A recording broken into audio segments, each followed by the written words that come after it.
अच्छा बच्चों, आज हम स्टार्ट करने लगे हैं सेमी सॉलिड डोजेस फॉर्म। पहले हमने क्या पढ़ी थी, सारी की सारी सॉलिड डोजेस फॉर्म पढ़ी थी, जिसमें आपके हमारे कैप्सूल थे, टैबलेट्स थी, ठीक है, पाउडर वगैरह, ये सारी चीज़ें हम पढ़ी थी। आज हमने क्या पढ़ने हैं, सेमी सॉलिड, जिसका क्या मतलब है कि ना तो वो लिक्विड हैं और ना ही वो सॉलिड हैं, दरमियान वाली हैं, क्या हैं, सेमी सॉलिड हैं। जिस तरह हम यार पेस्ट वगैरह नहीं करते घरों में, ठीक है, वो क्या किस फॉर्म में होती हैं, सेमी सॉलिड फॉर्म में होती है, ठीक है। या क्रीम आपने देखी होंगी, वो भी किस फॉर्म में होती हैं, सेमी सॉलिड फॉर्म में होती है। ये आज हमने पढ़नी है। आज का जो हमारा बच्चों पहला टॉपिक है वो है ऑइंटमेंट। क्या है बच्चों, ऑइंटमेंट्स क्या होते हैं ये, इसके बारे में आज हमने डिस्कस कर लेना है, ठीक है। इसकी डेफिनेशन वो कहता है कि ointment are the soft and greasy semi solid preparation intended for the, ये हम कहाँ यूज़ करते हैं, या तो स्किन पे यूज़ करते हैं या फिर म्यूकस मेम्ब्रेन पे यूज़ कर रहे होते हैं, ठीक है। इंटरनल यूज़ के लिए ये नहीं होती, ठीक है, सिर्फ स्किन पे या म्यूकस मेम्ब्रेन के लिए इस्तेमाल होती है, अंदर के लिए हम इसको इस्तेमाल नहीं करते। इसकी भी बच्चों दो टाइप्स हैं, एक मेडिकेटेड है और दूसरी क्या है, नॉन मेडिकेटेड। मेडिकेटेड का मतलब है कि उसमें हम कोई ना कोई मेडिसिन क्या करेंगे, डिजॉल्व करेंगे, सस्पेंड करेंगे या एमल्सिफाइड इन द बेस, ठीक है। और नॉन मेडिकेटेड क्या होगी, जिसमें कोई मेडिसिन नहीं होगी, इसको एज ए व्हीकल के तौर पर हम क्या करेंगे, तैयार करेंगे, ठीक है।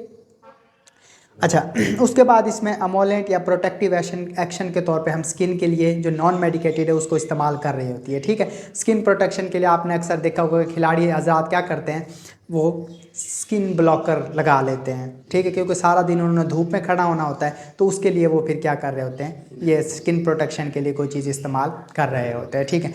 और एम्यूलेंट क्या होता है, जो ठंडक का एहसास देता है, अक्सर गर्मियों वगैरह में हम ये इस्तेमाल कर रहे होते हैं, ठीक है। आगे चलते हैं बच्चों इसकी क्लासिफिकेशन पे, ठीक है। जो ऑइंटमेंट है ना, उसकी बेस मतलब किस में हमने उसको बनाना है, उसकी बेस पे हम इसको क्लासीफाई करते हैं तीन ग्रुप्स में, ठीक है। पहला ग्रुप क्या है, ओलिजेनियस बेस। क्या है बच्चों, ओलिजेनियस बेस, ठीक है, जिसका क्या मतलब है कि इसमें यानी कि जो water insoluble hydrophilic oil and fat, ठीक है, मतलब हम पानी में, ठीक है, ऑयल वगैरह मिक्स करें तो वो एक दूसरे में हल नहीं होते, ठीक है। फैट भी पानी में हल नहीं होती, ठीक है। तो जब भी आपके हाथों पे, ठीक है, आपने देखा होगा कि घी वगैरह ऑयल वगैरह लग जाए तो वो सिंपल पानी से नहीं छुड़ा, उसके लिए हम कोई क्या करते हैं, मतलब साबुन वगैरह इस्तेमाल करते हैं, जो कि उसे एज एम्पलीफायर करता है, उसको एमल्सिफाई करके उसको उतार रहा होता है, ठीक है। तो इसमें भी वो यही कह रहा था, हम इस इंपॉर्टेंट जो हाइड्रोकार्बन है, जिस तरह पेट्रोलियम है, सॉफ्ट पैराफिन है, लिक्विड पैराफिन है, ठीक है, मिनरल वाइट मिनरल ऑयल्स हैं, ये एज ए बेस के तौर पर हम इस्तेमाल कर रहे होते हैं, ठीक है। इसलिए वो नीचे उसने लिखा भी है कि स्किन से इनको रिमूव करना सिर्फ पानी से काफ़ी क्या हो जाता है, मुश्किल हो जाता है। तो इसके लिए हम फिर कोई ना कोई मतलब आप साबुन वगैरह इस्तेमाल करते हो स्किन से रिमूव करने के लिए, ठीक है। अच्छा, दूसरी हैं अब्जॉर्शन बेस, ठीक है। ये बच्चों क्या होती हैं, वो बेस होती हैं जिनका करेक्टरिस्टिक होता है हाइड्रोफिलिक। हाइड्रोफिलिक वो चीज़ें होती हैं जो वाटर लविंग होती हैं, ठीक है, जो पानी में इजीली हल हो सकती हैं, ठीक है। तो large amount of the water but ointment is consistency, वो कहता है वैसे तो पानी इसमें हल हो जाता है, जज़ब हो जाता है, लेकिन फिर भी ये ऑयली क्या रखती हैं, कंसिस्टेंसी रखती हैं, ठीक है। अच्छा, उसके बाद इसकी एग्जांपल उसने वूल फैट, ठीक है, और उसके बाद हाइड्रोस वूल फैट, ठीक है, लिनोलिन और बी वैक्स और ये वगैरह इसकी एग्जांपल हैं, ठीक है। ये सारी किसकी हैं, अब्जॉर्शन बेस की हैं। अब एंड पे है एमल्शन बेस, ठीक है, जिसमें हम कोई एमल्सिफाइड एजेंट डाल रहे होते हैं। ये भी सेमी सॉलिड होती हैं और टू टाइप की, oil in water and water in oil, ठीक है। एडिशनल इसमें वाटर इनकॉर्पोरेटेड करते हैं both type of the basis पे, चाहे वो ऑयल इन वाटर हो या वाटर इन ऑयल हो, ठीक है। दे हैव द, इसमें हम क्या डालते हैं, कोई एमल्सिफायर डालते हैं जो इन दोनों चीज़ों को आपस में क्या रखता है, कंटैक्ट में रखता है, तो और बाद में हम उसको एज ए मेडिसिन में हेल्प आउट कर रहा होता है, ठीक है। नॉर्मल देखो ना आप, पानी और ऑयल कभी भी हल नहीं होता, लेकिन हम उसमें अगर कोई एमल्सिफाइड एजेंट डाल दें तो आपस में मतलब इस तरह हो जाता है कि वो एक मेडिसिन बनाने के लिए काबिल हो सके, ठीक है, और हम स्किन पे उसको फिर अप्लाई कर सकते हैं, ठीक है। अब आखिर में है वाटर सॉलेबल बेस, जो पानी में सॉलेबल होती हैं, ठीक है।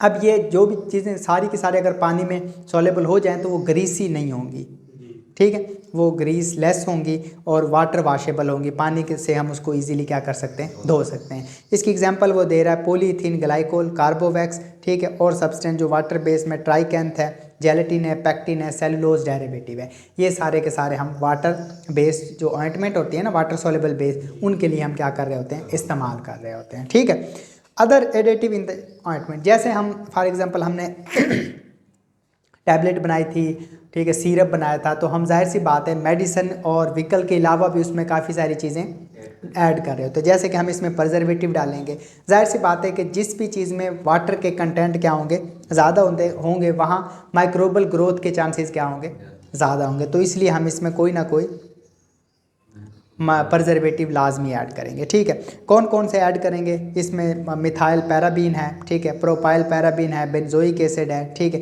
ये सारे के सारे हम इसमें डालेंगे ताकि इसकी लाइफ को हम क्या कर सकें, बढ़ा सकें। ठीक है, एंटीऑक्सीडेंट भी डालेंगे हम, चिलिएटिंग एजेंट भी डालेंगे। ठीक है, ये हम पीछे हमने पढ़े हैं कि ये क्या होते हैं। आगे चलते हैं बच्चों, प्रिपरेशन इसकी हम कैसे करते हैं, दो मेथड हैं, एक टाइट्रेशन, ठीक है, दूसरा क्या है, फ्यूजन मेथड है। ठीक है, अब पैकिंग की बात करें तो इसको हम वेल क्लोज कंटेनर में रखेंगे। ठीक है, या तो हम जार में इसको रखेंगे या फिर कोलैप्सिबल ट्यूब में रखेंगे। ठीक है, कोलैप्सिबल ट्यूब जो हम पेस्ट वगैरह देखी नहीं, कोलैप्सिबल ट्यूब होती है। ठीक है, और हम इसको ऐसे कंटेनर में रखेंगे जिसमें कोई हवा ना लगे, क्यों कि अगर ये हवा के साथ कंटेंट रखेगी ना तो पानी हवा में उड़ जाएगा और पीछे वाली चीज़ क्या हो जाएगी, ख़राब हो जाएगी। ठीक है, ये आप ऐसे भी कर सकते हो, घर में जो आपकी पेस्ट है ना उसको आप 4-5 दिन के लिए खोल के रखो, वो क्या हो जाएगी, ख़राब हो जाएगी। या आपने देखा होगा कभी आप फेयर एंड लवली की क्रीम वगैरह इस्तेमाल करते हो ना, वो खुली रह जाए तो वो क्या हो जाती है, ख़राब हो जाती है। ठीक है अच्छा, स्टोरेज की बात करेंगे तो इसको हम कूल प्लेस में रखेंगे। ठीक है, वरना तो ये क्या हो जाएगी, ख़राब हो जाएगी, धूप में वगैरह में रखेंगे तो। ठीक है, और उसके बाद एयर, लाइट और मॉइस्चर से इसको हम क्या करेंगे, प्रोटेक्ट करेंगे। ठीक है, इसके जो लेबल है ना वो रखेंगे, हम इसको सिर्फ एक्सटर्नल यूज़ के लिए यूज़ कर सकते हैं।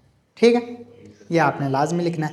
ऑप्थेल्मिक ऑइंटमेंट क्या होती हैं, वो ऑइंटमेंट जो हम आँख में डालते हैं क्या कहलाती हैं, ऑप्थेल्मिक ऑइंटमेंट कहलाते हैं। आपने सुना वो घोड़े वाली ट्यूब, आँख में दर्द हो तो, ठीक है, वो देखो ना ग्रीसी सी होती है, हम आँख में लगाते हैं, उसके बाद बंदा क्या हो जाता है, ठीक हो जाता है। ठीक, अब इसमें वो कहता है ऑइंटमेंट स्टीरिलाइज होती हैं, डिस्पर्शन इन मेडिसिन, और इसमें मतलब आई के लिए हम इसको अप्लाई करते हैं और ये स्टीराइल होती है और इरिटेशन से फ्री होती है, क्योंकि आँख बड़ी हसास है, अगर उसमें कोई ऐसा मटेरियल डालेंगे जो इरिटेट करेगा तो आँख को फिर मसला करेगा वो, इसलिए हम उसको ऐसे बनाते हैं कि वो आँख को कोई भी इरिटेशन ना करे। ठीक है, और नॉर्मली वो सेमी सॉलिड हो, लेकिन जब हम आँख में डालें तो वो क्या बन जाए, लिक्विड टाइप बन जाए, ताकि इजीली वो क्या हो सके, जज़ब हो सके। ठीक है, बस ये आपकी बच्चों जो ऑइंटमेंट है ना वो कंप्लीट हो गई है। ठीक है, इससे रिलेटेड कोई क्वेश्चन हो तो फिर मुझे बताओ।